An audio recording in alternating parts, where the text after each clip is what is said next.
For those who clocked on here every day, that's the nickname for steel the ancient chosen. And right where you're standing now was the Temple melting shop, the heart of this vast steelworks. At a third of a mile long, it was once the world's largest electric melting shop, producing almost a quarter of Britain's electrically melted steel. Over 1.25 million tons of casting goods a year. Engineering steels, the flesh and bone of car engines, gearboxes, transmission systems, and load-carrying bearings. The railways of the world ran on wind-made steel melted right here in Temple. But that was yesterday.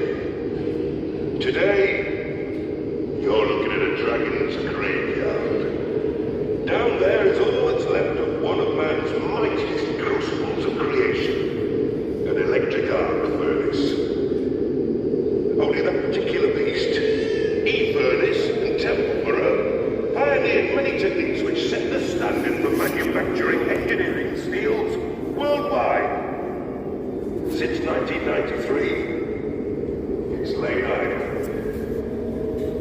The melters who worked it used to say that once roused, life in that pit was like standing on the rim of a volcano. Its roar made your eardrums ring. Its breath quenched your energy. Its fury could snuff you out in the blink of an eye.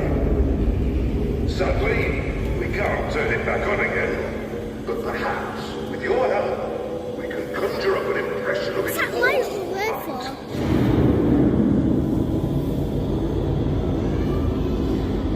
Imagine what it must have been like back in December 1977, when for 1 week, this furnace held the world record and turned out more steel than any other electric furnace anywhere else in the world. What you're about to witness is a representation of how scrap steel was recycled by an electric arc furnace. A process that once took 90 minutes. But first, let's make sense of where you are, why it's significant in the history of steelmaking, and what you're about to witness. First, this melting shop is as big as a cathedral, so you navigate your way around by landmarks. Way down to your right, past 4 more furnaces like this one, is the Sheffield end. Over to your left, past F furnace, is the Rotherham end, where the molten steel is refined, cooled, and cast into giant pieces known as billets, before being shipped off for finishing, and then onto manufacturers worldwide. Here, in the middle, where you are, is where the melting takes place. That tin, incidentally, is scrap being loaded, ready to charge the furnace. It's stored in huge beds behind where you're standing. Up until the 1960s, steelmaking was a back-breaking process. Armies of men toiled day and night, stocking row and row of greedy, smoke-belching, coal-fired open heart furnaces. At the flick of a switch, this electric arc furnace changed all that. Our appetite for cars drove up demand for cheaper steel. Cheaper steel meant faster production, forcing steel hooks to harness the power of a lightning bolt.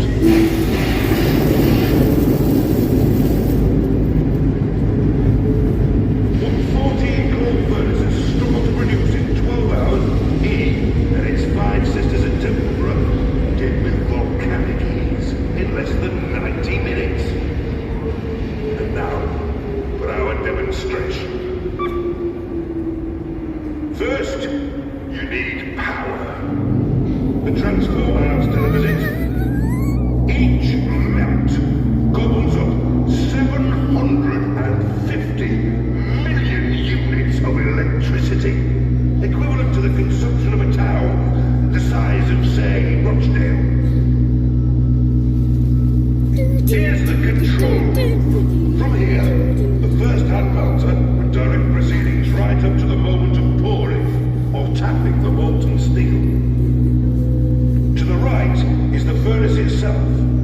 It can tilt backwards and forwards at the touch of a button. Further right, that funnel contraption, that's a heat exchanger. It recycles waste heat from the furnace to pre-warm the scrap basket.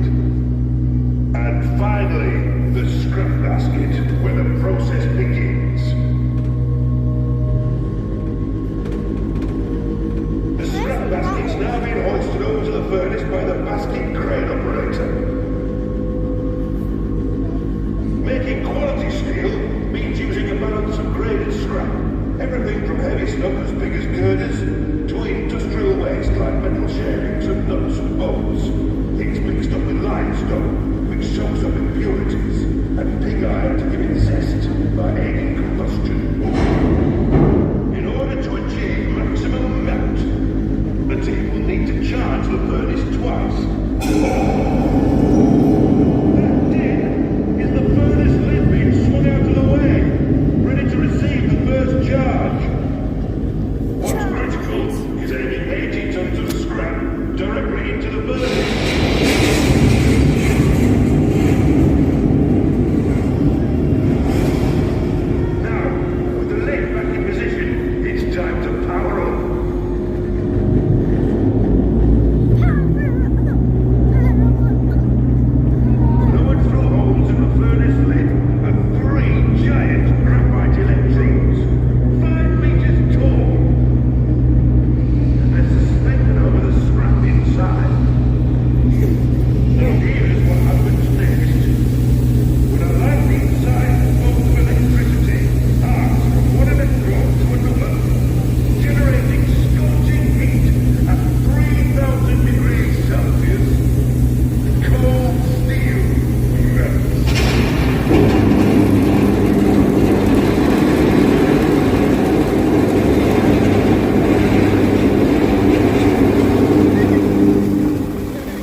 opened a Christmas card. It was addressed to his melters and e-furnace to celebrate their record-breaking skills.